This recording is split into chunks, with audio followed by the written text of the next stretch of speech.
ప్రతి యవన బిడ్డ కూడా మరి ఇది వినవలసినటువంటి వాక్యము. సో తల్లిదండ్రులుగా మనము విన్నప్పుడు అది మనం వారితో పంచుకుంటే అది వాళ్ళకి ఎంతో ఉపయోగపడుతుంది. సో ఈ రోజు నేను ఎంచుకున్నటువంటి వాక్య భాగం ఏంటంటే సామెతల గ్రంథము 20వ అధ్యాయము 29వ వచనము. సామెతల గ్రంథము 20వ అధ్యాయము 29వ వచనం చదువుతున్నాను. యవనస్తుల బలము వారికి అలంకారము. యవనస్తుల బలము వారికి అలంకారము. సో యవనస్తులకి మొదట వారు కలిగి ఉండేది ఏంటంటే బలము. అలాగే రెండవదిగా వారు జ్ఞానం కలిగి ఉంటారు. మూడవదిగా వారు చక్కటి అందాన్ని కూడా వారు కలిగి ఉంటారు. సో యవనస్తులకి శారీరక బలముతో పాటు ఆత్మీయ బలం కూడా వారు కలిగి ఉండాలని చెప్పి మనము ప్రార్థన చేయాలి. అందుకే సొలొమోను చెప్తూ ఉన్నాడు, యవనస్తుల యొక్క బలము వారికి అలంకారము అని చెప్పేసి. సో అలా యవనస్తులు అనగానే మనం వారిని దేనితో పోల్చవచ్చు అంటే గుర్రముతో పోల్చవచ్చు. ఎందుకంటే హార్స్ పవర్ అని చెప్తాం కదా, విల్ పవర్. వాళ్ళు చాలా స్ట్రాంగ్ గా ఉంటారు. ఏ పనైనా చాలా చురుగ్గా చేసేస్తారు. ఎంతటి బరువైన వారు మోయగలరు. చాలా అన్ని విషయాలు వాళ్ళు చాలా యాక్టివ్ గా ఉంటూ ఉంటారన్నమాట. అయితే మనకి యోహాను రాసినటువంటి మొదటి పత్రిక 2వ అధ్యాయము 4, 14, 16 వచనాలు చూసినట్లయితే యోహాను రాసిన మొదటి పత్రిక 2వ అధ్యాయము 14వ వచనంలో అక్కడ మాట కనబడుతుంది, యవనస్తులారా మీరు బలవంతులు. చూడండి, సొలొమోను ఏం చెప్తున్నాడు, యవనస్తుల బలము వారికి అలంకారం అని చెప్తుంటే ఇక్కడ యోహాను గారు ఏం చెప్తున్నారంటే యవనస్తులారా మీరు బలవంతులు, దేవుని వాక్యము మీ యందు నిలుచుచున్నది, మీరు దుష్టుని జయించి ఉన్నారు గనుక మీకు వ్రాయిచున్నాననే మాట ఇక్కడ కనబడతా ఉంది. సో యవనస్తులు ఎటువంటి వారంటే వారు చాలా బలవంతులంట. వారి దగ్గర ఏముందంట, దేవుని వాక్యము వారి యొద్ద ఉన్నదట. వాక్యం ఉంది కాబట్టి వారు ఏం చేయగలుగుతున్నారంట, దుష్టుని వారు జయించి ఉన్నారని చెప్పేసి ఇక్కడ యోహాను మాట్లాడుతూ ఉన్నారనమాట. అందుకనే మనం చెప్తూ ఉంటాము, యవన కాలమున కాడిమోటి నరునికి మేలుని కూడా మనము చెప్తూ ఉంటాము. అయితే ఈ రోజుల్లో మరి యవన బిడ్డలు ఎదుర్కొనేటువంటి సమస్యలు, వాటి యొక్క పరిష్కారాన్ని మనం ఈరోజు జ్ఞాపకం చేసుకుందాము. సో కుటుంబాలుగా మరి మనమందరము కూడా దేవుని యొక్క సన్నిధిలో ఉండాలని ఎంతో ఆశ కలిగి ఉంటాము. కానీ చదువులను బట్టి మరి పరిస్థితులను బట్టి కొన్ని సమయాల్లో యవన బిడ్డలు చాలా మరి వారిని దూరంగా ఉంచవలసినటువంటి పరిస్థితులు. మరి మా కూడా ఒక పాప అండి, పాప మరి ఇంటర్మీడియట్ కంప్లీట్ చేసింది లాస్ట్ ఇయర్. సో తనకి ఎంసెట్ లో మరి డాక్టర్ ఆఫ్ ఫార్మసీ సీట్ వచ్చింది. తనకేమో వచ్చిన సీటు ఏలూరు ఆ సిఆర్రెడ్డి కాలేజ్ లో. అయితే తనతో నా యొక్క మరి లైఫ్, పాపతో నా లైఫ్ ఎలా ఉందంటే, తను ఎల్కేజీలో నేను స్కూల్లో జాయిన్ చేసి తనతో పాటు నేను కూడా టీచర్గా అదే స్కూల్లో జాయిన్ అయిపోయాను. సెయింట్ ఫ్రాన్సిస్ అని, అది ఒక క్యాథలిక్ స్కూల్ అనమాట, ఐసిఎస్సి సిలబస్. సో ఇంకా పాప నేను సేమ్ స్కూల్, ఒకటే టైంకి వెళ్ళే వాళ్ళము, ఒకటే టైంకి వచ్చేవాళ్ళము. అట్లా 10th వరకు అండి, 10th వరకు ఇద్దరం కలిసి. సో నాకేంటంటే హ్యాపీ, నా పాపను రోజు చూసుకోవచ్చు, తను ఎలా ఉంది ఏంటి అనే భయం లేకుండా ఉండొచ్చు అనేటువంటి ఒక ఆలోచనతో నేను అలాగా ప్రేయర్ఫుల్ గా నేను జాయిన్ అయ్యాను. మేము మచిలీపట్నంలో ఉండేవాళ్ళము. తర్వాత మరి మేము పరిస్థితులను బట్టి సేవ నిమిత్తము 2023లో రాజమండ్రికి రావడం జరిగింది. అయితే రాజమండ్రిలో వచ్చిన తర్వాత పాపని ఒక ప్రైవేట్ కాలేజీలో ఇంటర్మీడియట్ బైపీసీ గ్రూప్ జాయిన్ చేశాను. జాయిన్ చేసిన తర్వాత మా ఇంటికి వాకబుల్ డిస్టెన్స్ 5 minutes వాక్ అనమాట. జాయిన్ చేసిన తర్వాత 2 రోజులు బాగానే కాలేజ్కి వెళ్ళింది. సో మరి మా హస్బెండ్ జాన్ వెస్లీ గారేమో సేవ నిమిత్తమే విజయనగరం వెళ్ళారు. అయితే 3rd డే కాలేజ్కి పంపించేసాను, లంచ్ పెట్టేసి. దాదాపు 11 ఆ టైంలో ఉదయము కాలేజీ నుంచి ఫోన్, ఒకటే ఏడుస్తుంది, మమ్మీ నేను చదవను, నేను వెళ్ళిపోతాను, నాకు ఇక్కడ వద్దు, నాకు ఇక్కడ ఎవరు ఫ్రెండ్స్ లేరు, నాకు ఇక్కడ ఏం అర్థం కావట్లని చెప్పి ఒకటే ఏడుస్తుంది. ఇంకా అమ్మ నువ్వు టెన్షన్ పడక నేను వస్తానని చెప్పేసి నేను కాలేజ్‌కి వెళ్ళానండి. వెళ్తే ఆ ప్రిన్సిపల్‌తో, ఆ ఇన్‌చార్జ్‌తో వాళ్ళతో మాట్లాడుతూ ఉన్నప్పుడు మాటల్లో మేడం మీరేం చదువుకున్నారు అని చెప్తే నేనన్నాను, ఇలాగ ఎంఎస్‌సి కెమిస్ట్రీ చదువుకున్నానండి అన్నాను. మేడం మా దగ్గర కెమిస్ట్రీ పోస్ట్ ఖాళీ ఉంది మేడం మీరు జాయిన్ అవుతారని అడిగారు. ఇంకా నేను నో చెప్పలేదండి. వాళ్ళ సాలరీ కూడా చాలా తక్కువ సాలరీ. 12 సంవత్సరాలు నేను చేసిన సాలరీ కంటే చాలా తక్కువ సాలరీ. చాలా హాఫ్ సాలరీ అన్నమాట. అయినా కూడా నేను పాప కోసమే సరే నాకు జీతం ముఖ్యం గాదు. నేను ఉంటే తనకి హ్యాపీగా చదువుకుంటదనే ఉద్దేశ్యంతో నేను అలాగా 2 ఇయర్స్ పాప కొరకు జాబ్ చేయడము జరిగింది. కానీ అందరికీ ఈ వెసులుబాటు ఉండకపోవచ్చు. అన్ని పిల్లలున్న చోటికి మనం వెళ్ళాలంటే వెళ్ళలేము. అయితే ఈ రోజుల్లో యవన బిడ్డలు ఎదుర్కొనే కొన్ని సమస్యలు వాటికి బైబిల్ ద్వారా మనం ఏ విధంగా పరిష్కారాన్ని చూపించవచ్చో మనం ఈరోజు ధ్యానము చేసుకుందాము. సో, మనకి చూసినట్లయితే ఫస్ట్ సమస్య ఏంటంటే కంటి చూపు ద్వారా పాపము యవన బిడ్డలను ఆకర్షిస్తుందంటండి. కంటి చూపు ద్వారా పాపము యవనస్తులను ఆకర్షిస్తూ ఉంది. సో, ఈ యొక్క మనకి తెలుసు యోహాను పత్రికలో ఉంటుంది. ఈ లోకములో ఉన్నదంతయు కూడా ఆ! లో శరీరాశయు, నేత్రాశయు, జీవపు డంబమును. ఇవి తండ్రి వలన పుట్టినవి కావు. అవి లోక సంబంధమైనవి అని చెప్పేసి అక్కడ వాక్యము చెప్తా ఉంది. అయితే ఈ కంటి చూపు ద్వారా మరి పాపము యవన బిడ్డలను ఆకర్షిస్తూ ఉన్నప్పుడు మరి మనకు ప్రతి దానికి కూడా కన్ను ఎంతో ప్రాముఖ్యం. అది మంచి గావచ్చు, చెడు గావచ్చు. ఉదయం లేచిన దగ్గర నుంచి మన కంటి ద్వారా అనేకవి చూస్తూ ఉంటాము. అయితే కంటి చూపు ద్వారా మరి పాపములో పడిపోయేటటువంటి పరిస్థితులు మనందరికీ తెలుసు. ఆది స్త్రీ అయినటువంటి అవ్వమ్మ గూడా ఆమె నేత్రాశలోనే పడిపోయింది. ఆ పండుని చూసినప్పుడు ఆమెకు ఎట్లా అనిపించిందంట కంటికి చాలా రమ్యముగా, అందముగా అనిపించిందంట. ఇంకా ఆమె ఎటు గూడా వివేచన చేయలేదు. ఇంకెటు ఆలోచన చేయకుండా వెంటనే ఆ పండును కోసుకొని తినింది. తీసుకువచ్చి భర్తవైనటువంటి ఆదాముకు కూడా ఇచ్చినట్లుగా చూస్తూ ఉన్నాము. దాంతో వారు ఎక్కడ పడిపోయారండి? పాపములో వారు పడిపోయారు. అయితే మత్తయి సువార్తలో 5వ అధ్యాయము 28వ వచనంలో కూడా ఒక మాట అక్కడ కనబడతా ఉంది. మత్తయి సువార్త 5వ అధ్యాయం 28వ వచనంలో నేను మీతో చెప్పున్నదేమనగా ఒక స్త్రీని మోహపు చూపుతో చూచి ప్రతి వాడు అప్పుడే తన హృదయమందు ఆమెతో వ్యభిచారము చేసిన వాడగును.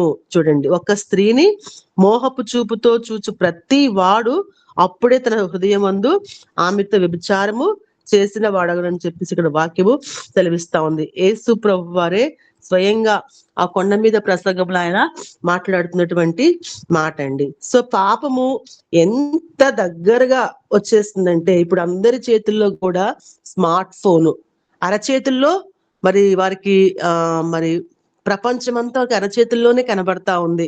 స్మార్ట్ ఫోన్ లేకపోతే బిడ్డలు అసలు ఎలాగున్నారంటే మరి హాస్టల్లో పెడుతున్నామంటే మమ్మీ నాకు సెపరేట్ ఫోన్ కావాలి, సెపరేట్ ఫోన్ నెంబర్ కావాలి, నాకు ఐఫోన్ కావాలి, నాకు ఇంత మరి నాకు ఇంత మెమరీ ఉన్నటువంటి ఫోన్ కావాలి, నాకు ఇంత ఇన్ఫర్మేషన్, ఇన్ని యాప్స్, ఇంత డిజిటలైజేషన్ అయిపోయిన తర్వాత ఇటువంటి నాకు ఉన్నటువంటి నాకు ఫోన్ కావాలని చెప్పేసి యవన బిడ్డలు ఎంతో మరి నేను మా కుమార్తెకు కూడా అమ్మ మరి హాస్టల్లో నేను పెట్టాం కదా, మరి డాడీకి 2 ఫోన్లు ఉన్నాయి, ఒక ఫోన్ నువ్వు వాడుకో, నీకంటూ కొత్త ఫోన్ మేమేమి ప్రజెంట్ కొనలేము, తర్వాత రోజుల్లో చూద్దాము, ప్రస్తుతానికి నువ్వు ఆ ఫోను వాడుకో అని చెప్పేసి వాళ్ళ డాడీ నెంబరే వాళ్ళ డాడీ ఫోన్ మేము ఇవ్వడము జరిగిందనమాట. సో బిడ్డలు కొందరైతే యాక్సెప్ట్ చేయరండి. నాకు కొత్త కాలేజీలో సీట్ వచ్చింది, నేను డాక్టర్ ఆఫ్ ఫార్మసీ చదువుతున్నాను, సో మా ఫ్రెండ్స్ అందరికి కొత్త కొత్త ఫోన్లు ఉన్నాయి, మరి నాకు ఈ పాత ఫోన్ ఏంటి అని బిడ్డ అంటూ ఉంటది. కానీ అమ్మ ఇంక టైం ఉంది, ఇంక టైం ఉంది, ప్రస్తుతానికి ఇది బానే ఉంది కదా, ఇది వాడు అని మేము బిడ్డను అలా ఎంకరేజ్ చేసుకుంటూ తను మోటివేట్ చేసుకుంటూ రావడము జరిగింది. అయితే ఇక్కడ చూడండి, కంటి చూపు ద్వారా ఇక్కడ మరి యేసు ప్రభు వారు మత్తయి సువార్తలో చెప్తున్న మాట ఏంటంటే ఏమంటున్నారు? ఒక స్త్రీని మోహపు చూపుతో చూచి ప్రతి వాడు అప్పుడే తన హృదయమందు ఆమెతో వ్యభిచారము చేసిన వాడగును. సో ప్రతి యవన బిడ్డకి వచ్చే టెంప్టేషన్ అండి. సో ఫోన్లు చేతిలో ఉంటే చూడకూడని దృశ్యాలను చూస్తూ ఉంటాము. చూడండి, తల్లిదండ్రులు ఉన్నప్పుడు ఫోన్ చూసే విధానం మారిపోతుంది. లేదంటే సిస్టర్స్ బ్రదర్స్ తనతో ఉన్నప్పుడు ఫోన్ చూసే విధానం మారిపోతుంది. ఫ్రెండ్స్, బెస్ట్ ఫ్రెండ్స్ సో ఉన్నప్పుడు వారు ఫోన్ చూసే విధానము ఒకలాగా ఉంటుంది. ఎవ్వరు లేని టైంలో, ఒంటరిగా ఉన్న టైంలో వారు ఫోన్ చూసే విధానం ఎలా ఉంటుందంటే అది ఊహించుకుంటే చాలా కష్టం అండి. ఇప్పుడు పాప చెప్తా ఉంటది, హాస్టల్లో బిడ్డలు అందరూ ఆడపిల్లలే, కాలేజీ హాస్టల్. ఎవరి బెడ్ మీద వారు పడుకుంటారు, ఎవరి దుప్పటి వారు వేసుకుంటారు. ఆ ఫోన్ లోపల పెట్టేసుకుని, ఇయర్ ఫోన్స్ పెట్టేసుకుని వారు ఏమి వింటున్నారో ఏమి చూస్తున్నారో కూడా తెలియనటువంటి పరిస్థితులు అన్నమాట. అయితే ప్రతి సమస్యకు కూడా ఒక పరిష్కారం అనేది ఉంటుందండి. సో బైబిలే మనకు పరిష్కారం. ఈ రోజుల్లో యవన బిడ్డలు చదువులను బట్టి, ఉద్యోగాలను బట్టి వేరు వేరే ప్రాంతాలు దూరంగా ఉన్నప్పుడు పేరెంట్స్ కి వారు ఎట్లాగున్నారో ఏంటో అని మనకెంతో కంగారు ఉంటుంది. చిన్నప్పటి నుండి దైవికంగా పెంచితే అది వేరు గాని, దైవికంగా పెరగని బిడ్డలు ఎలా ఉంటారు? చాలా వారు ఎంతో కష్టంగా ఉంటారు. పేరెంట్స్ కి ఎంతో వారు నొప్పి కలిగిస్తూ ఉంటారు. మనకు తెలుసు బైబిల్లో ఒక వ్యక్తి, మరి ఏలి యొక్క కుమారులండి. వారు దేవుని యొక్క సన్నిధిలోనే ఉన్నారు గాని వారు మరి దేవునితో వారు చాలా దూరముగా జీవించారు. వారు పాపంలో పడిపోయారు. ఆ మందిరానికి వచ్చే స్త్రీలతో వారు పాపంలో వారు పడిపోయారు. ఏలీయను గొప్ప యాజకుడు చూడండి. మరి అటువంటి యాజకుని కుమారులు వాళ్ళు ఎలాగున్నారంటే చాలా పాప హృదయంతో వారు ఉన్నట్లుగా చూస్తూ ఉన్నాము. సో యవనస్తులు యొక్క పరిస్థితిని మనం అర్థం చేసుకుంటే వారికి పాపం చాలా అందంగా కనపడుతుందంట. పాపం వారికి చాలా స్వీట్ గా కనబడతా ఉంటుందంట. మనము ఒకసారి ఆలోచన చేయవచ్చు, ఫోన్ వాళ్ళ చేతిలో ఉంటే గనక వారు దానికి ఎంతగా టైం స్పెండ్ చేస్తారంటే, అలా స్క్రోల్ చేసుకుంటూ రీల్స్ చూసుకుంటూ టైం కూడా వారు మర్చిపోతారు. అలా అని బైబిల్ని, అమ్మ బైబిల్ చదువుకున్నావా, ఈ రోజు వైట్ టైం చేసుకున్నావా, నువ్వు ప్రార్థన చేసుకున్నావా అని అడిగితే వారు అంత టైంని వారు దానికి ఇవ్వలేరు. ఎందుకని? బైబిల్ అంత అట్రాక్షన్ గా వారికి కనబడదు. ఫోన్ ఎలా కనిపిస్తా ఉంటుంది? ఎన్నో రకరకాల దృశ్యాలు, రకరకాల మాటలు ఇవన్నీ వారికి కనిపిస్తూ ఉంటాయి అన్నమాట. అయితే యవనస్తులు తప్పక కంటి చూపుతో పాపం చేసే అవకాశం ఉంది అని బైబిలే మనకు చెప్తా ఉంది. దానికి పరిష్కారం ఏంటంటే యోబు గ్రంథములో ఒక మాట కనబడతా ఉంది. యోబు గ్రంథము 31వ అధ్యాయము ఫస్ట్ వచనమండి. యోబు గ్రంథము 31వ అధ్యాయం 1వ వచనము. నేను నా కన్నులతో నిబంధన చేసుకొంటిని, కన్యకను నేను ఎలాగూ చూచుదును. చూడండి, ఇక్కడ యోబు మాట్లాడుతూ ఉన్నాడు. ఏమని చెప్తూ ఉన్నాడు? నేను నా కన్నులతో నిబంధన చేసుకొంటిని, కన్యకుని ఎలాగూ చూచుదును. సో ఎవరైతే మరి ఆ యొక్క నిబంధన చేసుకుంటారో, నా కన్నులు అటు ఇటు చూడక సరిగాను తిన్ననైన మార్గంలో నడిపించు ప్రభువా అని యోబులాగా ఎవరైతే మరి యవన బిడ్డలు వారి కళ్ళతో నిబంధన చేసుకుంటారో వారు పాపానికి దూరముగా ఉంటారండి. సో యవనస్తులు కంటి చూపు ద్వారా పాపం చేస్తారని మనం చెప్పుకున్నాము. దానికి పరిష్కారం ఏంటంటే వారు తమ యొక్క కన్నులతో నిబంధన చేసుకుంటే చూడకూడని వాటిని మరి వారు చూడకుండా దేవుని యొక్క సహాయాన్ని వారు కోరుకోవచ్చు. సో చూడకూడని వాటిని, వ్యర్థమైన వాటిని చూడకుండా నిబంధన చేసుకోవాలి. ఇది మొదటి యొక్క మరి పాయింట్. సో కంటి చూపు ద్వారా పాపము యవనస్తులను ఆకర్షిస్తా ఉన్నప్పుడు ఆ యొక్క సమస్యకు పరిష్కారం ఏంటంటే కళ్ళతో వాళ్ళు ఏం చేసుకోవాలి? నిబంధన చేసుకోవాలి. రెండవదిగా మాటి మాటికి ఏదో ఒక విషయంలో వారు పడిపోతూ ఉంటారండి. అది సహజం. మాటి మాటికి ఏదో ఒక విషయంలో వారు పడిపోతూ ఉంటారు, మనందరికీ తెలుసు. అయితే హెబ్రీలకు రాసినటువంటి పత్రిక 4వ అధ్యాయంలో 11వ వచనంలో ఈ విధముగా వ్రాయబడి ఉంది. హెబ్రీలకు రాసిన పత్రిక 4వ అధ్యాయము 11వ వచనంలో, కాబట్టి అవిధేయత వలన వారు పడిపోయినట్లుగా మనలో ఎవడునూ పడిపోకుండా ఆ విశ్రాంతిలో ప్రవేశించుటకు జాగ్రత్త పడదము. చూడండి, ఇక్కడ ఎవరి గురించి మాట్లాడుతున్నారు? కాబట్టి అవిధేయత వలన వారంటే ఇక్కడ ఎవరండి? ఇజ్రాయేలీలు. వారు ఎలా పడిపోయారంట? వారు అవిధేయతను బట్టి వారు పడిపోయారంట. అయితే మరి ఇజ్రాయేలీలు ఆ యొక్క అరణ్య యాత్ర వారు కనానుకు చేరడానికి వారికి పట్టిన టైము యాక్చువల్ గా అయితే 40 డేసేనండి. కానీ వారి అవిధేయతను బట్టి, వారి సణుగులను బట్టి వారు ఎన్ని సంవత్సరాలు ప్రయాణం చేశారు అరణ్యంలో వారు? 40 సంవత్సరాలు వారు ప్రయాణము చేశారు. దేనిని బట్టి? వారి యొక్క అవిధేయతను బట్టి అంట వారు మరి ఆ యొక్క అరణ్యంలో వారు 40 ఇయర్స్ వారు ట్రావెల్ చేసినట్లుగా చూస్తున్నాము. మరి వారు ఎన్నో సార్లు మరి వారు మోషేను విసిగించారు. దేవుని మీద వారు సణిగారు. అయితే యవనస్తులు కూడా మాటి మాటికి ఏదో ఒక విషయంలో వారు పడిపోయే బిడ్డలుగా ఉన్నారు. అయితే మరి ఈ యొక్క మాటి మాటికి పడిపోతూ ఉన్నప్పుడు దానిని మన వాక్యం ద్వారా ఎలాగ మనం దాన్ని జయించవచ్చు అంటే, కీర్తనల గ్రంథము 37వ దావీదు కీర్తన 23, 24 వచనాలు చూసినట్లయితే, ఒకడి నడత యెహోవా చేతనే స్థిరపరచబడును, వాని ప్రవర్తన చూచి ఆయన ఆనందించును. యెహోవా అతని చెయ్యి పట్టుకొని ఉన్నాడు గనుక అతడు నేలను పడినను లేవలేకయున్నాడు. చూడండి, యవన బిడ్డలు తప్పక మాటి మాటికి పడిపోతారని చెప్పేసి మనకి వాక్యం సెలవిస్తా ఉంటే, ఇక్కడ దావీదు గారు మనకు చూపిస్తున్నటువంటి పరిష్కారం ఏంటంటే, యెహోవా అతని చెయ్యి పట్టుకుని ఉన్నాడు గనుక అతను నేలను పడినను లేవలేకయుండును.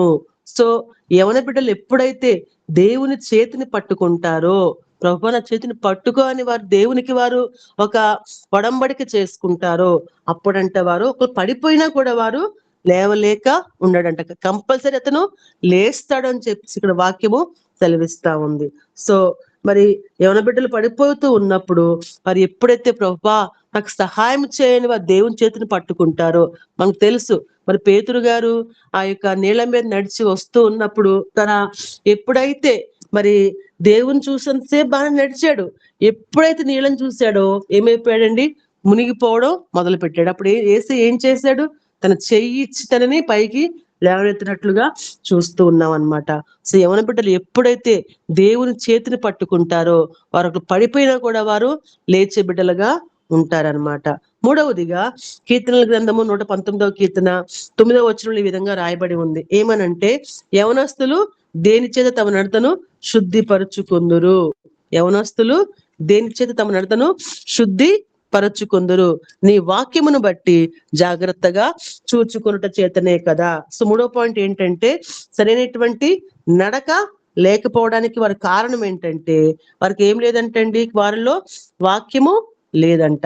సో వాక్యాన్ని వారు గనక జాగ్రత్తగా చూచుకుంటే వారు తమ నడతను వారు శుద్ధి పరుచుకుంటారంట. సో యవనస్తులు ప్రతిరోజు కూడా వాక్యాన్ని చదవాలి.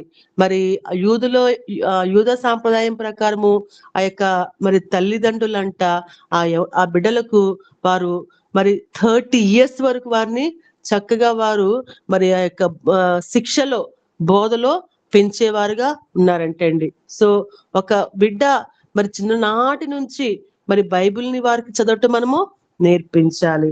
సో వారు సరైన నడక లేకపోవడానికి కారణం ఏంటంటే, వారు మరి వాక్యాన్ని వారు చక్కగా వారు ధ్యానిస్తే, వాక్యాన్ని వారు చక్కగా చదివితే ఆ వాక్యమే వారిని నడిపిస్తూ ఉందన్నమాట. సో ప్రతిరోజు వారు వాక్యాన్ని చదవాలి. అందుకనే వాక్యం ద్వారా దేవుడు మరి యవన బిడ్డలతో మాట్లాడతాడు. ప్రార్థన ద్వారా మరి ఆ యవన బిడ్డలు దేవునితో మాట్లాడతారు. ఈ రెండు కనెక్షన్ ఎప్పుడు కూడా ఉండాలండి. ఎప్పుడైతే కనెక్షన్ తెగిపోతుందో వారు ఎలా అయిపోతారంట, తమ నడకను వారు మరి సరి చేసుకోలేరు. అందుకనే నేను పాపము చేయకున్నట్లు నా హృదయంలో నీ వాక్యాన్ని ఉంచుకున్నానని చెప్పేసి ఇక్కడ దావీదు మహారాజు మాట్లాడుతూ ఉన్నారనమాట. సో వాక్యాన్ని చదవటం, అభ్యాసం చేయడం, వాక్యాన్ని ధ్యానించడం మనం వారికి నేర్పించగలగాలి.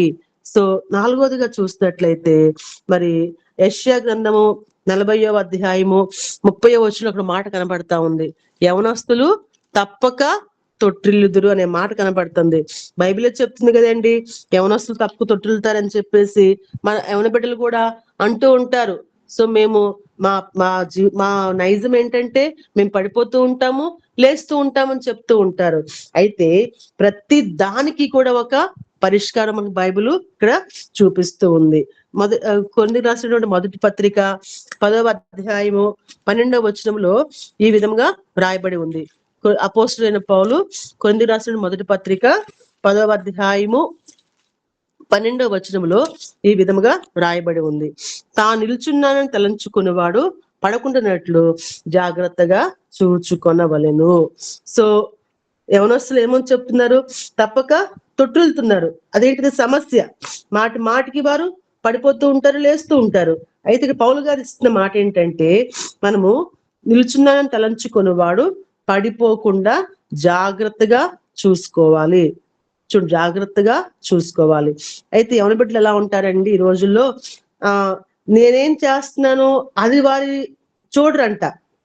అయితే ఎదుటివారు ఎలాగున్నారు, ఎదుటివారు ఎప్పుడు పడిపోతారా, ఎదుటివారు ఎలాగా జీవిస్తున్నారా అని వాళ్ళ గురించి ఎక్కువ ఆలోచన వారు కలిగి ఉంటారంట. అందుకనే సో యవనస్తులు తప్పక తొట్టిల్తారని వాక్యం చెప్తా ఉన్నప్పుడు సో ఆ పడిపోకుండా చూసుకోవాల్సినటువంటి బాధ్యత కూడా మరి వాక్యం చెప్తా ఉంది.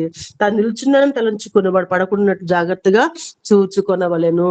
సో నిలబడుతున్నట్టు అనిపిస్తూ ఉంటారు గాని ఏదో ఒక విషయంలో, అందుకనే ఉంటుంది ఆది కాండంలో ఉంటుంది 6వ అధ్యాయంలో, నరుని యొక్క తలంపుల్లోని ఊహ ఎల్లప్పుడూ కేవలము కూడా చెడ్డదంటండి. మనం అనుకుంటున్న బిడ్డలు చాలా మంచివారు, వారు చక్కగా ఉంటారు అని అనుకుంటూ ఉంటాం గాని వారి ఒకవేళ వారి లోపల మనమైతే పై రూపాన్ని చూస్తాము, కానీ ప్రభువు అయితే హృదయాంతరంగానైనా పరిశోధించేటటువంటి దేవుడుగా ఉన్నాడు. సో మరి యవన బిడ్డలని తప్పక తొట్టులతో వాక్యం సెలవిస్తా ఉన్నప్పుడు మరి మనం వారిని ఎలాగా దైవికమైనటువంటి మరి విధానంలో వాడు పడిపోకుండా మనము చూసుకుంటూ ఉండాలన్నమాట.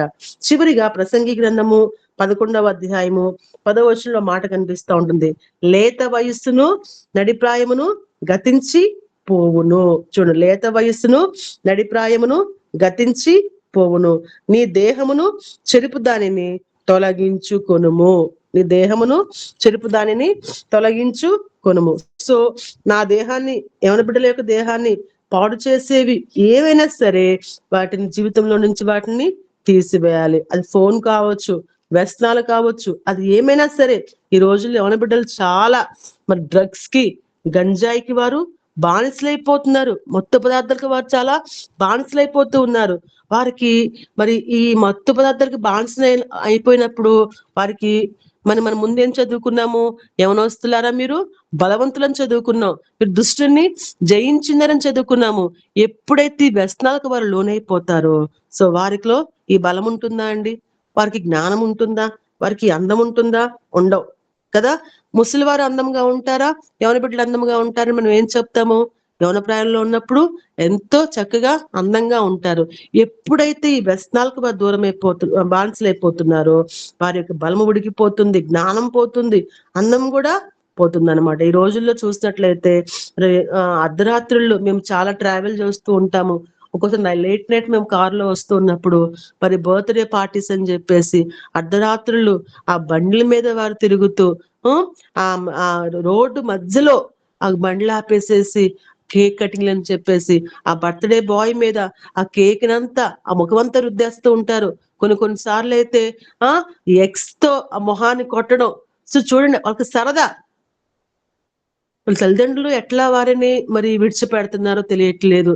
సో భయం వారికి లేదనమాట. అయితే ఎప్పుడైతే గనక మరి దేహమును పాడు చేసే వాటిని జీవితంలో నుంచి వాటిని తీసివేసుకుంటామో అప్పుడంటే వారు ఎలా ఉంటారంటండి? చాలా ఆరోగ్యముగా ఉంటారట. అందుకనే మన దేహము దేవుని యొక్క ఆలయం అని చెప్పేసి 6వ అధ్యాయములో 19, 20వ వచనం మనకు కనబడతా ఉంటుంది. మీ దేహము దేవుని వల్ల మీకు అనుగ్రహింపబడి మీలో ఉన్న పరిశుద్ధాత్మకు ఆలయం ఉన్నదని మీరు ఎరుగరా? మీరు మీ సొత్తు కారు, విలువబెట్టి కొనబడిన వారు కనుక మీ దేహముతో దేవుని మీరు మహిమపరచుడి. బిడ్డలకు చెప్పాలండి, అయ్యా ఈ దేహము దేవుడు నీకు ఇచ్చాడు, ఈ దేహాన్ని నువ్వు పవిత్రంగా నువ్వు కాపాడుకోవాలి. వివాహం వరకు ఈ దేహాన్ని నువ్వు కాపాడుకోవాలి. పవిత్రమైన జీవితాన్ని నువ్వు జీవించాలి. ఈ రోజుల్లో కొన్ని కొన్ని సిటీస్ లో చూసినట్లయితే పరిస్థితులు ఎలా ఉన్నాయంటే, ఆడపిల్లలు మగపిల్లలు కలిసి ఒకే హాస్టల్ అంటండి. ఒకే రూమ్ లో ఉంటున్నారంట. అది నేను మొన్న ఒక మేము ఒక సెమినార్ కి వెళ్ళినప్పుడు ఒక పాస్టర్ గారు చెప్తున్నారు, చాలా బాధ వేసింది. ఆయన్ని ఒక హోటల్లో ఒక రూమ్ లో ఆయన్ని ఉంచారట, వాక్యం చెప్పడానికి వచ్చిన పాస్టర్ గారిని. సో ఆయన ఆ టైం వరకు హోటల్లో ఉండి, ఆ మెసేజ్ టైంకి అయినా ఆ ప్లేస్ కి వెళ్ళి వాక్యం చెప్పి మళ్ళీ బ్యాక్ వచ్చినప్పుడు అంట, ఆ హోటల్ అంతా కూడా ఎవరు టీనేజర్స్ ఏనంట, 15 to 20 years బిలో వాళ్ళు. మరి ఎట్లా వరకు హోటల్స్ ఆ రూమ్స్ ఇస్తున్నారో కూడా అర్థం కాని పరిస్థితులు. ఈవెన్ పీజీ హాస్టల్స్ లో కూడా కలిపి ఒకే రూమ్ లో ఉండడాలు. మరి సొసైటీ ఎట్లాగ అయిపోయిందంటే అంత ఫ్రీడమ్ అయిపోయింది అనమాట. మరి పేరెంట్స్ అనుకుంటూ ఉంటారు, మనం వెళ్ళి చూడలేం కదా.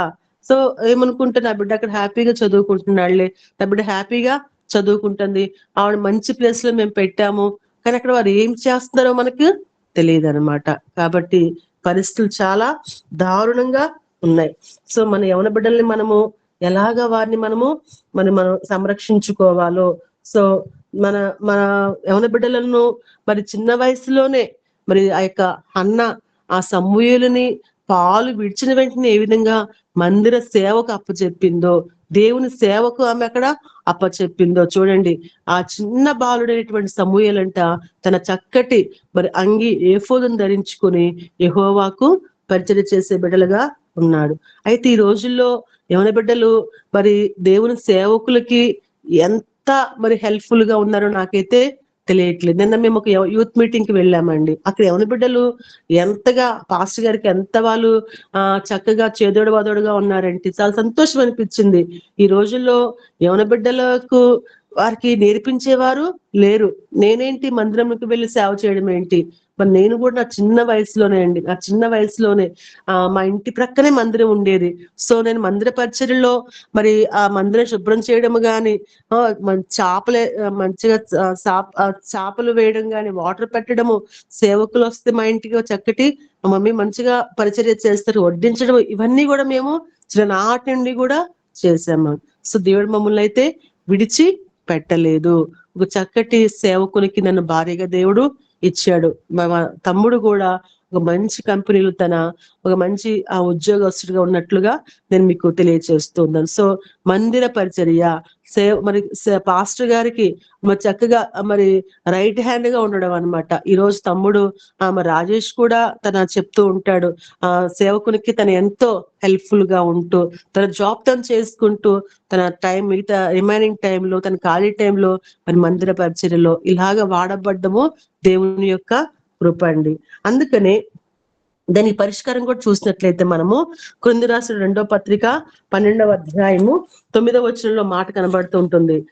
నా కృప నీకు చాలును, నా కృప నీకు చాలును. చూడండి ఎంత మాట, బలహీనత యందు నా శక్తి పరిపూర్ణమగుచున్నదని ఆయన నాతో చెప్పెను. సో ఏదైతే మన దేహాన్ని చెరిపివేస్తుందో దానిని మనము డిలీట్ చేసేయాలండి. ఒక్కొక్కసారి మన మొబైల్ ఒక్కొక్కసారి స్టోరేజ్ ఫుల్ అని వస్తా ఉంటుంది, మెమరీ ఫుల్ అయిపోయింది అంటూ ఉంటారు. అప్పుడు ఏం చేస్తాం మనము, దానిలో మనకి ఇంకా అవసరం లేని ఫొటోస్ ని వీడియోస్ ని మనము డిలీట్ చేసేస్తాము. అట్లాగే మరి నా జీవితంలో ఏది అనవసరమో అటువంటి వాటిని మనము డిలీట్ చేసేవారుగా యవన బిడ్డలకి మనము నేర్పించాలి. ఏది అవసరమో అది మాత్రమే మనం వారికి అందించాలన్నమాట. అయితే నేను 5 పాయింట్లు చెప్పాను. సో మొదటి పాయింట్ ఏంటి, కంటి చూపు ద్వారా పాపము యవనస్తులను తప్పుగా అది ఆకర్షిస్తుంది. దాని పరిష్కారం ఏంటంటే కన్నులతో నిబంధన చేసుకోవాలి. రెండవదిగా మాటి మాటికి ఏదో ఒక విషయంలో పడిపోతూ ఉంటాము. దాని పరిష్కారం ఏంటంటే యెహోవా చేతనే మన నడత స్థిరపరచుకోవాలి. సో మూడవదిగా సరైనటువంటి నడక లేకపోవడానికి కారణం ఏంటంటే వారు పరిష్కారం ఎలాగంటే వాక్యాన్ని బట్టి మన నడుతున్న వారు జాగ్రత్తగా చూసుకోవాలి. నాలుగవదిగా యవనస్తులు తప్పక తొట్టులుతారని వాక్యం సెలవిస్తా ఉంది. దానికి పరిష్కారం ఏంటంటే మనము నిలుచున్నని తలంచుకున్నవాడు పడిపోకుండా జాగ్రత్తగా మనము చూసుకోవాలి. ఐదవదిగా చూసినట్లయితే మన జీవితంలో లేత వయస్సు నడిప్రాయము గతించిపోతుంది. అంటే దేహాన్ని చెరిపు దానిని తొలగించుకోవాలి.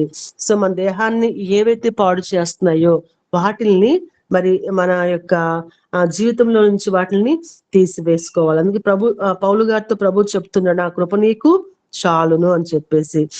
అలా మనము ఎప్పుడైతే మన జీవితాన్ని మనము దేవునికి సమర్పించుకుంటామో, దేవుడు ఒక 2 మీకు లైఫ్ ఎగ్జాంపుల్స్ బైబిల్లో చూపించి నేను ముగిస్తానండి.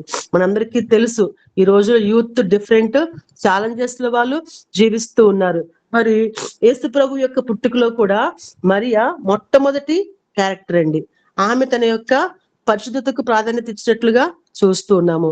సో అందులో భాగంగా మరి దానియేలు మరియు ఆయన యొక్క స్నేహితులు వాళ్ళ యొక్క లైఫ్ గురించి కొన్ని ఆలోచన మనం ఈ రోజు చేద్దాము.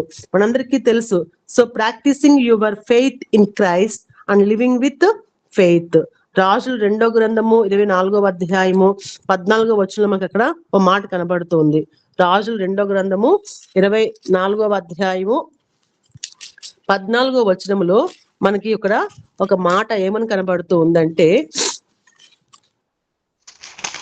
అదియుగాక అతడు దేశపు జనులలో అతి బీదులైన వారు తప్ప మరి ఎవరునూ లేకుండా యెరూషలేము పట్టణం అంతటిలోనున్న అధిపతులను పరాక్రమశాలులను 10,000 మందిని వీరుగాక కంసాలి వారిని కమ్మరి వారిని చెర తీసుకొని పోయెను. ఇది మనందరికీ కూడా తెలుసు. వారు బబులోను దేశానికి 10,000 మందిని బానిసలుగా వారు తీసుకొచ్చినట్లుగా చూస్తున్నాము. అందులో ఉన్నారట ఎవరండి? ఈ 4, దానియేలు, షడ్రకు, మేషకు, అబేద్నగో. సో దానియేలు తన స్నేహితులు కూడా వారి యొక్క భోజన విషయంలో వారు జాగ్రత్త పడ్డారు. ఏది పడితే వారు తినలేదు. రాజు భోజనం మాకు వద్దు, మేము శాకాహారం మాత్రమే తింటామని చెప్పేసి వారు మరి ఆ యొక్క అధిపతికి చెప్పినప్పుడు అతను భయపడ్డాడు. కానీ దయచేసి మీరు మమ్మల్ని టెస్ట్ చేయండి, 10 days మీరు మమ్మల్ని అబ్జర్వ్ చేయండి అని చెప్పినప్పుడు వారు అక్కడ చూడండి. సో దానియేలు తన స్నేహితులు భోజన విషయంలో వారు ఎంతగా జాగ్రత్త పడ్డారో. ఈ రోజులు యవన బిడ్డలు ఎక్కడ చూసినా ఆ ఫుడ్ కోర్ట్ లోనే ఉంటారండి. ఈవినింగ్ అయ్యేసరికి వారు మరి ఆ ఫాస్ట్ ఫుడ్స్ దగ్గరే ఉంటూ ఉంటారు. సో దేవుని కోసం హ్యాండ్సమ్ గా ఉండాలని చెప్పి వారు కోరుకున్నారా? చక్కటి ఫుడ్ ను వారు తీసుకున్నారు. జంక్ ఫుడ్ల వైపు వారు వెళ్ళలేదు. రెండవదిగా వారు ఫెయిత్ విషయంలో వారు నమ్మకంగా ఉన్నారండి. విశ్వాసం విషయంలో మేము దేశంగానే దేశం వచ్చాము, మేము బానిసలుగా వచ్చాము, ఇక్కడ మేము ఏం చేస్తే మాకేంట్లే అని మేము ప్రార్థన చేస్తే ఏంటి చెగిపోతే అనుకోలేదు. కానీ వాళ్ళు చాలా ఫెయిత్ఫుల్ గా వారి ఫెయిత్ విషయంలో చాలా నమ్మకంగా వారు ఉన్నారు. మూడవదిగా ఫాదర్ తో అంటే తండ్రి దేవునితో వారు మంచి సంబంధాన్ని వారు కలిగి ఉన్నారండి. ఏ సమస్య వచ్చినా కూడా వారు నలుగురు కూడా కలిసి యెరూషలేము వైపు కిటికీ తెరిచి వారి చేతులెత్తి వారు దేవునికి వారు ప్రార్థన చేసేవారుగా ఉన్నారు. సో ప్రతి యవన బిడ్డకి చక్కటి ఫ్రెండ్స్ ఉండాలండి. అందుకనే 2 లేక 3 స్పిరిచువల్ ఫ్రెండ్స్ అనేది ప్రతి యవన బిడ్డ సెలెక్ట్ చేసుకోవాలన్నమాట. సో ఫాదర్ తో తండ్రితో వారు చక్కటి సంబంధాన్ని వారు కలిగి ఉన్నారు. ఫెలోషిప్ అంటే ఐక్యతలో వారు ఉన్నారు. ఈ 4 కూడా స్నేహితులు అంటే దేవుని కొరకు కలిసి జీవించడానికి వారు ఇష్టపడ్డారనమాట. So you have to live for God in a faithless days. ఈ విశ్వాసం లేని రోజుల్లో మరి వారు ఎలా ఉన్నారంటే విశ్వాసాన్ని కలిగి వారు జీవించాలండి. సో ఆ దినాల్లో దేవుని బిడ్డైనటువంటి దానియేలు వారి పేర్లు మార్చేస్తారు. హీబ్రూలు చక్కటి పేరు ఎలోహిం, మిషాయేలు, హనన్య, అజర్య అటువంటి పేర్లను వారికి ఎలా పెట్టేస్తారు? వారి పేర్లలో అంట ఎలోహిం లేకుండా చేస్తారు, దేవుడు లేకుండా చేసేసారు. అయితే వాళ్ళకి పెట్టిన పేర్లు ఏంటి? బెల్తెషాజరు, షడ్రకు, మేషకు, అబేద్నగో అని వారికి పెట్టినప్పుడు సో వారు ఏది తినాలో ముందే వారు ఆలోచించారు. రాజు భోజనంతో వారిని వారు అపవిత్ర పరచుకోలేదు. దేవుని కోసం వారు స్టాండ్ తీసుకున్నారు. మనకు తెలుసు, ఒక్క పూట కూటి కొరకు తమ జ్యేష్ఠత్వాన్ని అమ్ముకున్నాడు ఎవరండి? ఏశావు. అయితే ఎవరితో కలిసి ఉండాలో, ఎటువంటి భోజనం తినాలో వారు ముందే వారు ఆలోచన చేశారు. సో దానియేలు మరి చక్కటి స్పిరిచువల్ ఫ్రెండ్స్ తన కలిగి ఉన్నాడు. సో ఈ రోజుల్లో యవన బిడ్డలు సహవాసం విషయంలో వారు ఫెయిత్ఫుల్ గా ఉండాలి. మరి ఎవరితో కలిసి జీవిస్తున్నారు? అందుకే ఒక స్లోగన్ ఉంటుంది కదా, నీ ఫ్రెండ్స్ ఎవరో చెప్పు, నువ్వేంటో నేను చెప్తాను అని చెప్పేసి. సో 6 నెలలు సహవాసం చేస్తే చాలంట, ఏమంటాము, వారు వీరు వీరు వారు అయిపోతారని చెప్పేసి. So God is concern your fellowship. దేవుడు మన యొక్క సహవాసం కోసమైనా ఆయన ఒక ఆలోచన, ఆయన ఒక బాధ్యత అయినా కలిగి ఉన్నారంట. సో అందుకని ఏమి తిందుమా, ఏమి త్రాగుదుమా అని మనము చింతించకూడదు గాని, సో అది దేవునికి తెలుసు. ఆకాశ పక్షులను చూడండి, అవి విత్తవు, కోయవు, కొట్లలో కూర్చుకొనవు, మన పరలోకపు తండ్రి వాటిని పోషిస్తూ ఉన్నాడు. కాబట్టి దేవుడంట తన పిల్లల కోసమైనా చింతిస్తూ ఉన్నాడు. సో అన్యులతో సహవాసం అంతా సులభమైనది కాదు. అయితే 400 సైలెంట్ పీరియడ్ తరువాత దేవుడంట తనను తాను ప్రత్యక్ష పరుచుకున్నాడు అనమాట. చీకట్లో ఉన్న వారికి వెలుగును తీసుకురావడానికి ఆయన మానవునిగా ఈ లోకానికి దిగి వచ్చాడనమాట. సో మరి మరియతో అయినా, పశువుల కాపరులతో అయినా, జ్ఞానులతో అయినా మాట్లాడిన వారు వేరే అయినప్పటికీ కూడా ఒక్కటే మెసేజ్ ని వారు తీసుకువచ్చారండి. So message is same. ఏంటంటే తన కుమారుణ్ణి లోకానికైనా వెలుగుగా పంపినట్లుగా చూస్తూ ఉన్నాం అనమాట. So the greatest message is with the full of holiness. So passion about God's holiness. మనము అటువంటి ప్యాషన్ ని ఎవరి బిడ్డలు కలిగి ఉండాలి. సో చర్చ్కి వెళ్తున్నాం కానీ దేవుడు నాతో మాట్లాడడం లేదండి. దీనికి కారణం ఏంటంటే మనలో హోలీనెస్ లేదు. అందుకనే మత్తయి సువార్త ఉంటుంది, హృదయ శుద్ధి గలవారు దేవుణ్ణి చూచెదరు. ఈ రోజు హృదయం అనేది శుద్ధిగా లేదు కాబట్టి వారు దేవుణ్ణి చూడలేకపోతూ ఉన్నారు. సో మరి మరియలో ఈ మినిమం క్వాలిఫికేషన్ ఉంది కాబట్టి దేవుడు మరి రావతారిగా మరియ గర్భంలో జన్మించినట్లుగా చూస్తున్నాం అన్నమాట. కాబట్టి మరి యవన బిడ్డలు ఎవరితో సహవాసం చేస్తున్నారు, మరి ఎవరితో మాట్లాడుతూ ఉన్నారు? ఒక తల్లిదండ్రులుగా మనం వారిని ఒక కన్ను వేసి ఉంచాలండి. So family talks are very important. We need to be updated. ఈ రోజుల్లో బిడ్డలు చాలా అంటే చాలా వారు అప్డేటెడ్ గా ఉన్నారు. సో నా పిల్లలు నాకంటే వారు అప్డేటెడ్ గా ఉన్నారు. సో ఎన్ని తరాలకైనా కూడా బైబిల్ ఈజ్ ఎనఫ్. బైబిల్ ఏ తరమైనా, మన పాస్ట్ కైనా, ప్రజెంట్ కైనా, ఫ్యూచర్ కైనా బైబిల్ ఈజ్ ఎనఫ్. అది ఎప్పుడు కూడా మనకి ఎన్నిసార్లు చదివినా కూడా మనకి అది ఎంతో క్రొత్తగానే మనకి అనిపిస్తూ ఉంటుంది అనమాట. అయితే మన పిల్లలకు భౌతిక పరమైనటువంటి స్వాస్థ్యమే ఇస్తున్నామా, కానీ దానియేలు అంట ఆ బానిస దేశంలో భయపడి తన జీవించాడు. ఈ రోజుల్లో యూత్ కి భయం అనేది లేదు. అందుకనే దేవుని వాక్యం యొక్క భయము చాలా వారికి అవసరం అండి. అందుకని దావీదు చెప్తే ఎక్కడ చూసినా కూడా యెహోవా యందు భయము భక్తి కలిగి ఉంటే అది జ్ఞానానికి మూలము. భయము ఉండాలి, భక్తి కూడా ఉండాలన్నమాట. అయితే కీర్తనల గ్రంథము 17వ కీర్తనలో ఒక మాట ఉంటుంది, 23వ వచనంలో ఏమని ఉంటుందంటే 17 కీర్తన 2-3 వచనాల్లో ఉంటుంది, యెహోవా న్యాయమును ఆలకించుము, నా మొర్ర అంగీకరించుము, నా ప్రార్థనకు చెవియొగ్గుము, అది కపటమైన పెదవుల నుండి వచ్చినది కాదు అని చెప్పేసి వాక్యము సెలవిస్తా ఉంది. కాబట్టి ఈ రోజుల్లో యవన బిడ్డలు మరి ఆ యూట్యూబ్లు, ఆన్లైన్లు చూసే దృశ్యాలు, చూడకూడనివి చూడము, ఆ ఊహతోనే పడుకోవడం, మిడ్ నైట్ వారికి వచ్చి కలలతో పిల్లలు చాలా మరి భయపడిపోతూ ఉంటారు. కాబట్టి అటువంటి ఇలాంటి దుష్ట లోకంలో ఉన్నప్పుడు మన యవన బిడ్డలంట మనం ఎంతగా మనం వారిని కాపాడుకోవాలో. యోబు ప్రతిరోజు కూడా తన యొక్క బిడ్డలంట వాళ్ళు పాపం చేస్తారేమో అని చెప్పేసి అంట ప్రతిరోజు ఆయన అరుణోదయమునే లేచంట ఆయన బలి అర్పణ, దహన బలి అయినా అర్పించేవారంటండి. నిత్యము అంట, ఒక రోజు కాదు, నిత్యము మన బిడ్డలకు మనం ఏం చేయాలంటే ప్రార్థన కంచెని మనము వేసేవారముగా ఉండాలన్నమాట. అయితే యవన బిడ్డలకు చాలా టాలెంట్స్ ఉంటాయండి. ఆ టాలెంట్స్ వారు దేనికోసం వారు వెచ్చిస్తున్నారు. ఒకవేళ వారు చక్కటగా ఇన్స్ట్రుమెంట్స్ ప్లే చేస్తే మంచిగా మందిరంలో వారిని మనము వాడుకోవచ్చు. చక్కగా పాటలు పాడగలిగితే వారిని మనం ఎంకరేజ్ చేయాలి. ఈ రోజుల్లో సేవకులు చాలా మంది ఎలాగైపోయారంటే యవన బిడ్డలను ఎంకరేజ్ చేయడం చాలా తక్కువైపోయింది. ఎట్లాగంటే నా కుటుంబము, నా భార్య, నా బిడ్డలు మాత్రమే ఆ స్టేజ్ మీద కనిపించాలి. సో కొంతమంది యవన బిడ్డలు అనుకుంటూ ఉంటారు, నాకు చాలా తలాంతులు ఉన్నాయి, అది నేను కూడా దేవునికి వాడితే ఎంత బాగుంటుంది అని చెప్పేసి.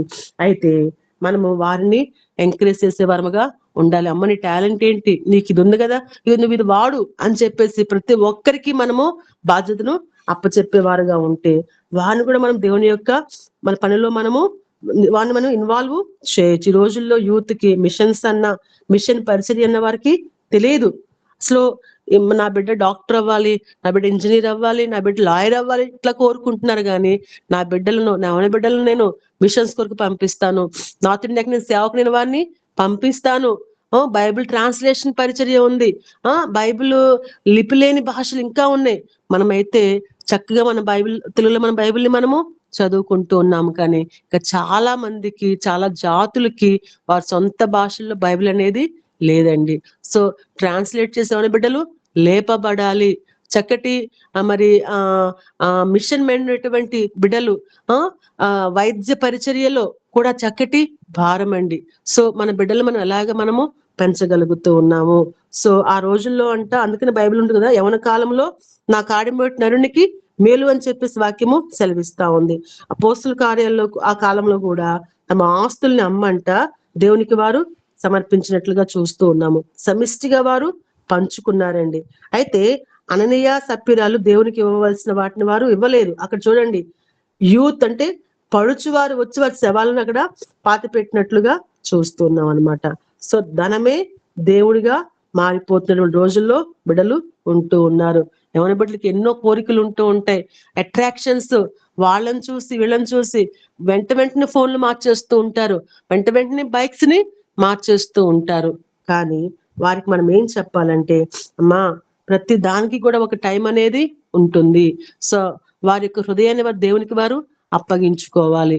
యోసేపు మనందరికీ తెలుసండి, తన పాపము చేసే ఆ ఛాన్స్ వచ్చింది. ఆ పొతిఫెర్ భార్య మరి తనని ఎంతో బలవంత పెడతా ఉన్నప్పుడు యోసేపు ఏ విధంగా పాపానికి దూరంగా తను పారిపోయాడు.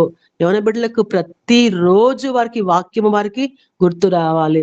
యోసేపు యొక్క జీవితము మరి తను కూడా దేశం కాని దేశంలో ఉన్నాడు, కానీ తన ఆ గుంట అనుభవం నుంచి తన ప్రిజన్ కి వెళ్ళాడు. ప్రిజన్ నుంచి తన ప్రైమ్ మినిస్టర్ గా ఎదిగాడు. చివరికి ఆ లాస్ట్ టైంలో తన యొక్క కళలన్నీ కూడా తనకి నెరవేరాయండి. ఆ అన్నల్ని, తండ్రిని తను పోషించినట్లుగా మనము చూస్తూ ఉన్నాము. సో యవన బిడ్డల పరిస్థితులు ఎలా ఉందంటే, వారికి ఎప్పుడు కూడా జోసెఫ్ యొక్క లైఫ్ స్టోరీ, అదే రీతిగా ఆ యొక్క దానియేలు యొక్క లైఫ్ స్టోరీ వారికి గుర్తు రావాలి. చక్కటి స్పిరిచువల్ ఫ్రెండ్స్ ని వారు కలిగి ఉండాలి. విశ్వాసంగా వారు జీవించాలి. వారికి పరిశుద్ధత మీద ప్యాషన్ ఉండాలి. టాలెంట్స్ దేవునికి ఇవ్వగలగాలి. You have to practise faith in a faithless world. So మరి ఎలాగా హోలీగా వారు జీవించాలి. మన టాలెంట్స్ తో దేవుని వారు మహిమపరిచేవారుగా ఉంటే దేవుడు యవన బిడ్డలను ఏమంటారు, యవనస్తులారా మీరు బలవంతులు, మీరు దుష్టుని మీరు జయించినారని చెప్పేసి గొప్ప సాక్ష్యం అక్కడ చెప్తూ ఉన్నాడు అనమాట. సో మన యవన బిడ్డలు మన దేని కొరకు మనము పెంచుతూ ఉన్నాము. వారు పడిపోయే ఛాన్సెస్ ఉన్నాయి, పరిష్కారం కూడా బైబిల్లోనే ఉంది. సో దానియేలుని, యోసేపుని మీ ముందు పెట్టి ఉన్నాను. యోసేపు ఏ విధంగా పాపాన్ని దూరంగా పారిపోయాడో, దానియేలు ఆ బబులోను దేశంలో తన యొక్క ఫుడ్ విషయంలో, తన యొక్క మరి గాడ్ విషయంలో తను ఏ రీతిగా తను ఫెయిత్ఫుల్ గా ఉన్నాడో తన స్నేహితులతో కలిసి, ప్రతిదీ కూడా వారు దేవుని మీద వారు డిపెండ్ అయ్యే ఉండేవారండి. మనుషుల మీద కాదు, స్నేహితుల మీద కాదు, కానీ నిజమైనటువంటి దేవుని మీద వారు చక్కటి సంబంధాన్ని వారు కలిగి జీవించారు. అందుకని వారి యొక్క పేర్లు మరి బైబిల్ గ్రంథంలో లిఖించబడినట్లుగా చూస్తున్నాము. విశ్వాస యొక్క వీరుల లిస్ట్ లో కూడా వీరి పేర్లు మనకి కనబడుతూ ఉంటాయి. సో మన పేర్లు ఎక్కడ కనబడుతూ ఉన్నాయి, ఒక ప్రశ్న మన యవన బిడ్డలకు మనము వేయాలి. మరి అటువంటి ఈ యొక్క ఈ దుష్ట లోకములో మన యవన బిడ్డల్ని మనము దేవుని వాక్యము ద్వారా, ప్రార్థన కంచె ద్వారా మనం వారిని కాపాడుకోవాల్సిన బాధ్యత తల్లిదండ్రులుగా దేవుడు మనకు అప్పగించి ఉన్నాడు. సో తల్లులుగా మనము మన బిడ్డల కొరకు ప్రార్థించేవారుగా, మొదటి జామున లేచి మన బిడ్డల విషయం మనము అంగలార్చేవారుగా, మనము వారి కోసం మనము ప్రార్థించేవారుగా ఉండాలని ప్రభువు ఆశపడుతూ ఉన్నాడండి. మరి యోబు నిత్యము చేశాడంట, ఒకరోజు చేసి ఊరుకోలేదు, ప్రతిరోజు నిత్యము తన 10 మంది బిడ్డల కొరకంటే ఆయన దహన బలిని అర్పించినట్లుగా చూస్తూ ఉన్నాము. సో మనము కూడా మన బిడ్డలకు ప్రార్థన అనే కంచెని మనము తల్లిదండ్రులుగా వేసినప్పుడు అంట, వారికి ఎన్ని టెంప్టేషన్స్ వచ్చినా కూడా వారు మరి పడిపోకుండా నిలిచే బిడ్డలుగా ఉంటారు. అటువంటి కృప దేవుడు మనందరికీ కూడా దయచేయును కాక. చిన్న ప్రార్థన చేసుకుందాము. దేవా, మా ప్రియ పరలోకపు తండ్రి, మీకు వందనాలు చెల్లించుకుంటూ ఉన్నాను ప్రభువా. నిజమే నాయన, ఈ దుష్ట లోకములో ప్రభువా ఎక్కడ చూసినా నాయన అన్ని టెంప్టేషన్స్ తండ్రి. అయ్యా పాపం చాలా అయ్యా మరి స్వీట్ గా అనిపిస్తుంది ప్రభువా. అయ్యా పాపం చాలా నాయన అయ్యా ఎంతో మధురంగా అనిపిస్తుంటది ప్రభువా. ఆ పాపంలో పడిపోకుండా ప్రభునైనా మన బిడ్డలను ప్రభునైనా ఏవి వారి హృదయాలను ప్రభు దోచుకుంటున్నాయో, ఏవి వారిని ప్రభు మీకు నాయన దూరముగా చేస్తూ ఉన్నాయో నాయన, అటువంటి నాయన సమస్యల నుంచి ప్రభు మన బిడ్డలు మీరు కాపాడమని వేడుకుంటున్నాను ప్రభు. పేరెంట్స్ గా మేము కూడా నాయన సంఘముగా ప్రభు మన బిడ్డల కొరకు ప్రభు ప్రార్థించే కృపను మీరు దయచేయమని ప్రార్థన చేస్తున్నాం తండ్రి. ప్రార్థన కంచే ప్రతి తల్లి ప్రతి తండ్రి ప్రభా బిడ్డలకు నైనా వేయడానికి కృప చూపించమని ప్రార్థన చేస్తున్నాను అయ్యా. అయ్యా మీ కొందనాలు ప్రభా, అయ్యా సియోను కుమారి ప్రకారమా నదీ ప్రవాహంలో కన్నీరు పారనిమని చెప్తున్నావు దేవా. రేయి మొదటి జాములు లేచిన పసిబిడ్డల యొక్క ప్రాణం కోసం అంగలార్చమని చెప్తున్నావు దేవా. అటువంటి కృపను మీరు మాకు దయచేయమని వేడుకుంటున్నాం దేవా. మాకు వేరే దిక్కు లేదు ప్రభా, ప్రార్థనే మాకు పరిష్కారము నాయన. అయ్యా మీ పాదాలు పట్టుకోవడం మాకు నేర్పించమని వేడుకుంటున్నాను ప్రభా.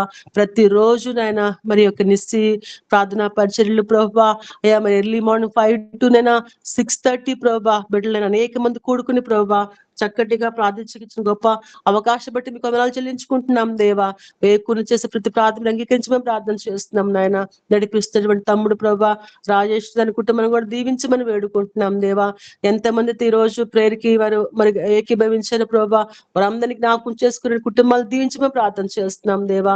మన బిడ్డల చుట్టూ కూడా ప్రభా, మా కుటుంబాల చుట్టూ ప్రభా మీ కంచె మీ కాపుతుల వేయమన్నాయన. సమస్త మహిమ ఘనత ప్రభావం మీకు ఆరోపించుకుంటూ యేసయ్య నామమున అడిగి వేడుకొంచున్నాను పరమ తండ్రి. ఆమేన్. థ్యాంక్ యూ అమ్మా. దేవునికి మహిమ కలుగును గాక. యవ్వన బిడ్డల నడత ఏ విధంగా నడుచుకోవాలి, వారిని ఎలా అబ్జర్వ్ చేయాలి, వారి కోసం ఎలా ప్రార్థన చేయాలి, ప్రార్థన కంచె ఎలా వేసుకోవాలి అని దేవుడు పరిశుద్ధాత్మ దేవుడు నడిపించాడు. మనతో మాట్లాడిన దేవాది దేవునికి స్తోత్రాలు చెల్లిస్తున్నాను. అదే మనము అందరము 90% తల్లులమే ఈ ప్లాట్ఫామ్లో ఉన్నాము. మనకు అందరికీ బిడ్డలు ఉన్నారు, ఇంకా మన చుట్టుపక్కల వాళ్ళు కూడా ఉంటారు. దేవుని నామంలో యవ్వన బిడ్డలను ఏ విధంగా మలుచుకోవాలనేది చక్కగా చెప్పిన సిస్టర్ గారికి సిస్టర్ని నడిపించిన దేవాది దేవునికి వందనాలు తెలియజేస్తున్నాను. Praise Lord sister. Praise Lord అండి. Thank you so much. చక్కగా వివరించారు. సిస్టర్ కోసం ప్రార్థన చేయండి, వారి పరిచర్య కోసము, ఇంకా వారి కుమార్తె కోసం కూడా ప్రార్థన మన వ్యక్తిగత ప్రార్థనలో జ్ఞాపకం చేసుకోవాలని కోరుకుంటున్నాను. వారి పరిచర్యను దేవుడు బహుగా దీవించాలి. సిస్టర్ మాకు అప్పుడప్పుడు జాయిన్ అయ్యి మమ్మల్ని ఆత్మీయంగా బలాన్ని చేకూర్చాలని కోరుకుంటున్నాము. తప్పకుండా సిస్టర్, థ్యాంక్ యూ అండి. చాలా బలపడ్డాము. పరిశుద్ధాత్మ దేవుడు మా అందరితో మాట్లాడిన విధానము అద్భుతమైనది, ఆశ్చర్యమైనది. మేము యవ్వన బిడ్డలను ఎలా ముందుకు నడిపించాలనేది జ్ఞానాన్ని దేవుడు ఈ రోజు మాతో మాట్లాడాడు కనుక దేవాది దేవునికి స్తోత్రాలు. ప్రైజ్ లార్డ్ అండి. రాజేష్